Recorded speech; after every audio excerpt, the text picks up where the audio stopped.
Bakit kailangan silang parangalan? Hindi ko alam. Bakit mo kine-question? But guys, they're beanie. It's part of their branding. Branding kasi tawag doon.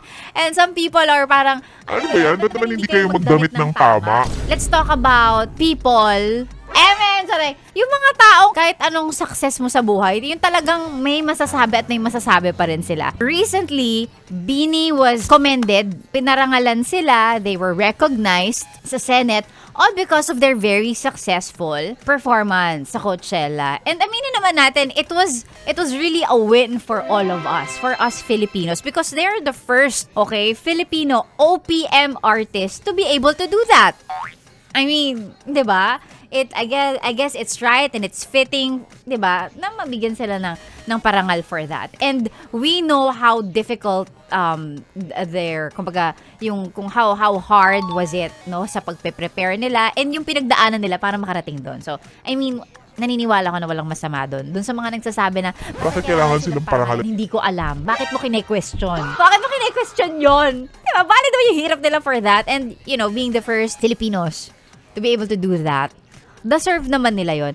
Ang lang, siguro ma-issue lang talaga ng mga tao ngayon na talagang bawat bagay, 'di ba? Hahanapan talaga nila ng issue. Of course, marami namang natuwa because marami naman sa atin knows they deserve it. But may mga tao na talagang hahanap at hahanap ng Ano pwede natin punahin dito? Ganon, 'di ba? Parang example, ultimo damit nila, kailangan punahin. Well, nakita ko naman yung damit nila. Medyo of course, yung sinuot nila, hindi mo naman din talaga yung susuotin on a regular day because ba't ako magsusuot ng mga kung ano-anong ruffles and fringes and whatever?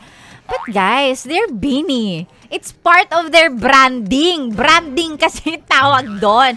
And some people are parang, Ano ba yan? Ba't naman hindi kayo magdamit ng tama? yun yung sinasabi nung iba binabash yung damit nila nung nagpunta sila sa Senate nung araw na yun para i-receive yung kanilang,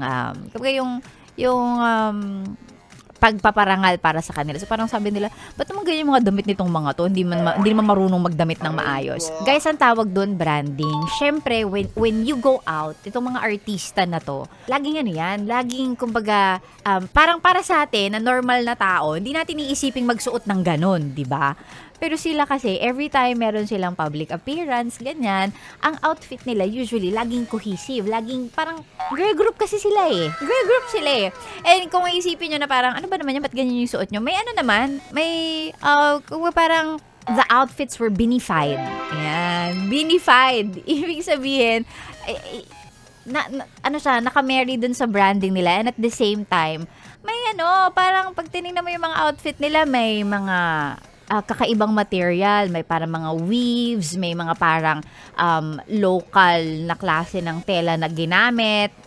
Yung mga photos lang yung nakita ko, hindi close up, but from how I am seeing it, medyo may touch of may touch of Filipino culture naman yung damit nila. So it's not just gusto lang nilang magdamit ng ganon. So 'di ba? Of course, laging laging merong twist, 'di ba? Hindi lang basta magsusuot sila ng Filipiniana. I think may isang member na may nakasuot ng parang pang Filipiniana. And then the rest, it was different flavors based on sila as Beanie, ganun. So, kayo talaga naghahanap kayo ng issue eh.